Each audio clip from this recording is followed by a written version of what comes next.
El 10 de enero del 49 a.C., Cayo Julio César cruzó el río Rubicón con su 13ª legión.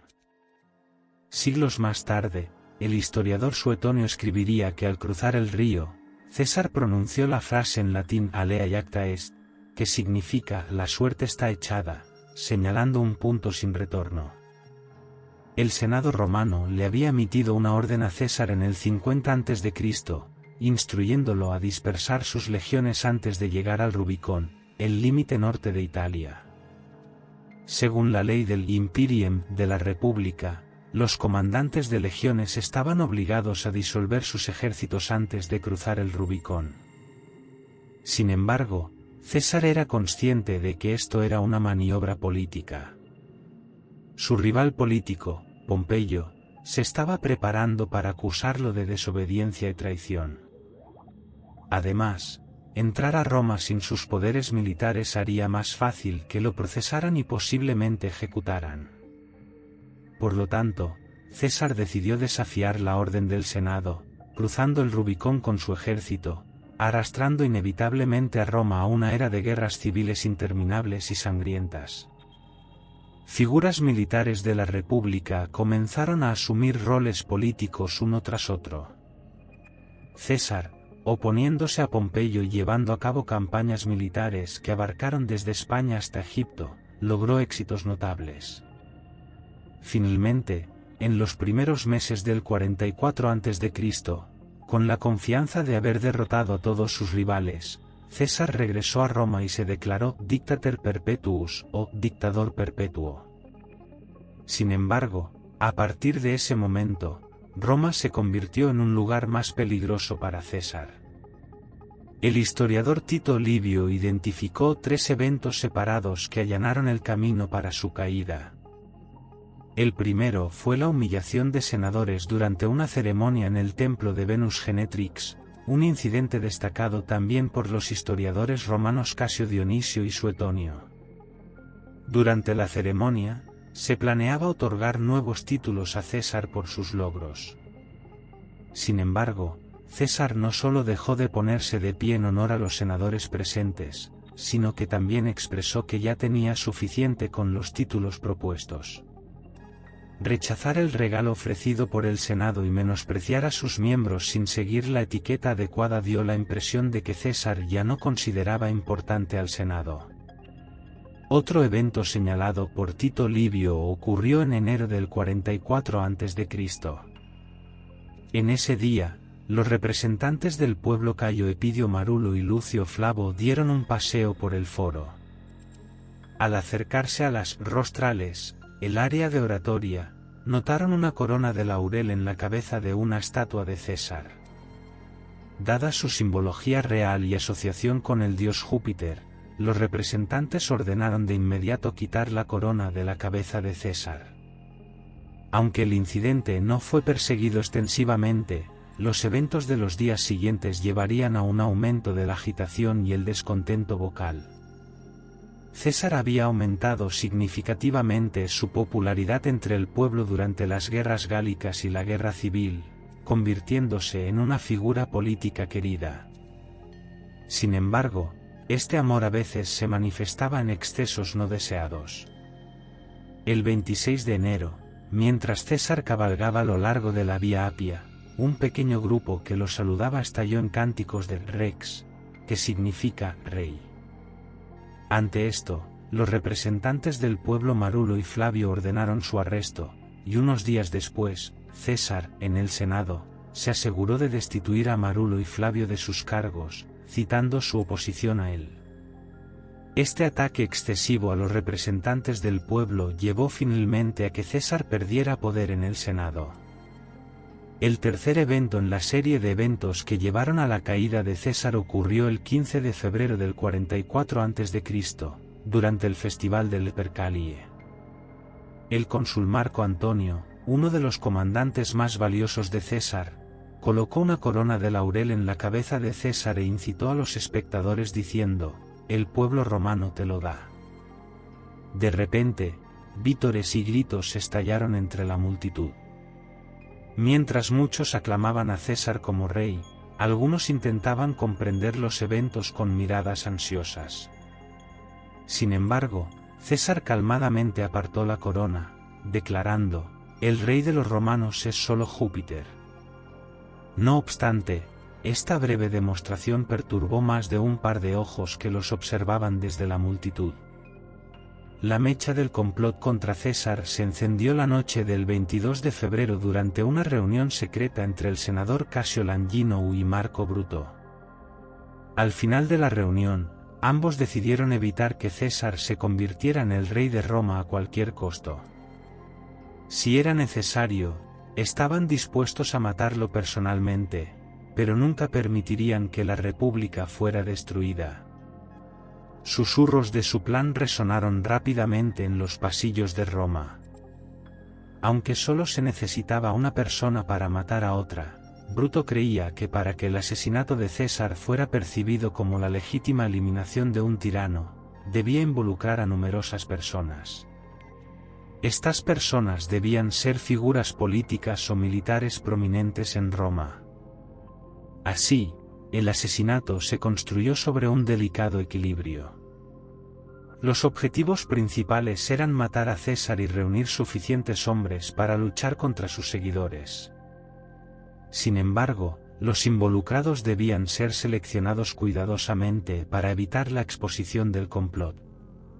En consecuencia, los jóvenes impulsivos y los ancianos ignorantes fueron excluidos de la conspiración. El 2 de marzo, Quinto Labeo respondió positivamente a la invitación de Bruto. Poco después, el 7 de marzo, influenciados por Labeo, Décimo Bruto, Cayo Trebonio, Tilio Usimbe, Minucio Basilo y los hermanos Cayo y Publio Servilio Casca se unieron a la conspiración.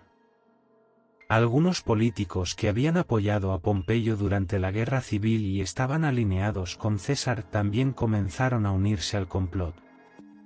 Al final, alrededor de 60-80 figuras que desempeñaron roles importantes en la política romana se reunieron alrededor de Bruto y Longinus.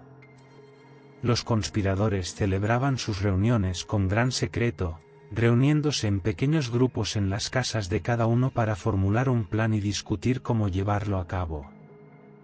La inclusión de Cicerón y Marco Antonio en la conspiración, ambos con posiciones significativas en la política romana en ese momento, fue tema de considerable debate. Sin embargo, se consideró que Cicerón era demasiado cauteloso, y se concluyó que Marco Antonio era demasiado leal a César. Además, para evitar una oposición potencial y bloquear la amenaza, se discutió la necesidad de matar a Marco Antonio junto con César. Bruto se opuso vehementemente a esta idea, ya que la muerte de Marco Antonio podría politizar el evento. Finalmente, dado que el asesinato no solo era un acto político sino que también tenía un valor poético y estético al poner fin al reinado de un tirano en los sueños de Bruto, se decidió que Marco Antonio sería perdonado. Los conspiradores comenzaron entonces a planear cómo asesinar a César. Creían que el lugar y la manera en que César fuera asesinado harían una diferencia significativa. Un asesinato en un lugar oculto sería menos efectivo que uno en el corazón de Roma, a la vista de todos. Algunos estaban a favor de matar a César mientras caminaba por la Vía Sacra, la Vía Sagrada. Por otro lado, se propuso también el día de las elecciones consulares como una opción adecuada. Sin embargo, la mayoría de los senadores prefería que César fuera asesinado durante una de las reuniones del Senado. La razón principal era que solo los senadores tenían permitido entrar al edificio del Senado. La guardia personal de César tenía que esperar afuera del edificio, lo que facilitaba su asesinato. Además, algunos creían que matar a un tirano frente al Senado sería percibido no como una conspiración política sino como un acto noble realizado por el bien de su país. Así, se realizaron todas las preparaciones para el plan. César planeaba abandonar Roma para una campaña militar en el oriente el 18 de marzo. Por lo tanto, la fecha para el asesinato se fijó para el 15 de marzo. Esta fecha coincidía con la última reunión del Senado antes de la partida de César para la campaña oriental. Cuando llegó el día, los senadores se reunieron en el Teatro de Pompeyo, ya que el edificio del Senado en el foro estaba en renovación. Sin embargo, César llegaba tarde. Según los historiadores romanos, en la noche del 15 de marzo, su esposa Calpurnia tuvo un sueño y evitó que su esposo asistiera a la reunión del Senado, temiendo que lo mataran. Según diferentes relatos, Calpurnia había soñado con la muerte de César de diferentes maneras esa noche. La fuente probable de su inspiración fueron las palabras del vidente Spurinna, quien le había advertido a César que estaría en peligro hasta la Sidus de marzo. Además de esta situación alarmante, César, utilizando su salud menos que perfecta como excusa, consultó a los senadores sobre la posibilidad de posponer la reunión. Sin embargo, Decimo Bruto, parte de la conspiración y amigo cercano de César, lo había animado a no decepcionar a los senadores que ya se habían reunido durante mucho tiempo. Suetonio, el historiador, escribió que mientras se dirigía al Senado, César recibió una nota de advertencia de alguien a quien encontró, indicando un complot de asesinato en su contra. Sin embargo, como muchas otras notas que recibió, César colocó esta nota entre las que sostenía en su mano izquierda para leer más tarde. Cuando César entró al edificio y tomó asiento, parecía bastante alegre. A pesar de ser el 15 de marzo y de que nada adverso le sucedió, incluso se burló del pariente Spurinna en la puerta. «Bueno, las idus de marzo han llegado», dijo César a Spurinna, a lo que el vidente respondió: «Sí, han llegado, pero aún no se han ido». Después de este breve intercambio, cuando César entró al edificio y se sentó, los conspiradores lo rodearon como si le rindieran homenaje. Lucio Tilio, en particular, se adelantó, suplicando el perdón de su hermano desterrado. Sin embargo, César, con un gesto que significaba negación, rechazó su solicitud a pesar de la persistencia.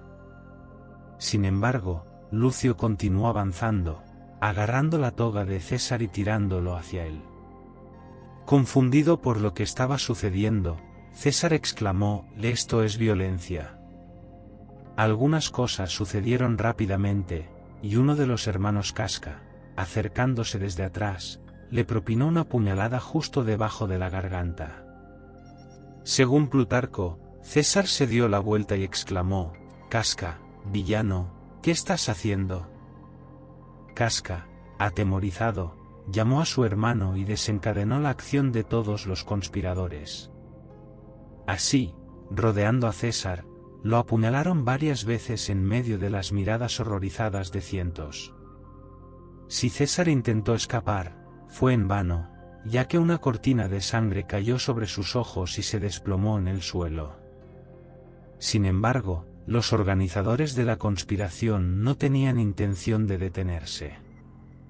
César, uno de los mayores genios militares en la historia romana, fue derribado con 23 puñaladas. Aún estaba vivo, observando a sus asesinos con ojos cubiertos de sangre. Algunos historiadores incluso afirman que, dirigiéndose a Marco Bruto, dijo: «Incluso tú, hijo mío». Sin embargo, su completa desaparición era inminente. Después de esto, los conspiradores dejaron al moribundo César en el Teatro de Pompeyo y corrieron a las calles gritando: «Ciudadanos de Roma, somos libres una vez más». La ciudad estaba sumida en el miedo y el pánico, que solo comenzó a disminuir después de que Marco Antonio lograra convocar al Senado 2 días después. Al anunciar que los conspiradores no serían castigados, Marco Antonio inició un periodo de reconciliación. Sin embargo, el amor del pueblo por César no pudo extinguirse. Después del funeral, una gran multitud, sosteniendo antorchas, marchó hacia las casas de Bruto y Casio. En el camino, se encontraron con Elvio Sine, y confundiéndolo con el conspirador Cornelio Sine, lo mataron, Montaron su cabeza en una lanza y la pasearon por las calles de la ciudad. Después de esto, descendieron al foro y erigieron un monumento de mármol númida, tallando la inscripción al padre de la patria en honor a César. Después de su muerte, César fue deificado con la aprobación tanto del Senado como del pueblo. Durante los juegos organizados por su sucesor Augusto en su honor, el foro romano fue adornado con estatuas de César.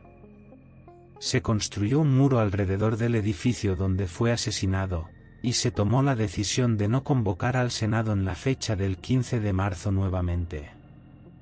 Después de la muerte de César, Roma no encontró paz, y este evento encendió la chispa del segundo periodo de guerra civil, que finalmente resultaría en la victoria de Augusto.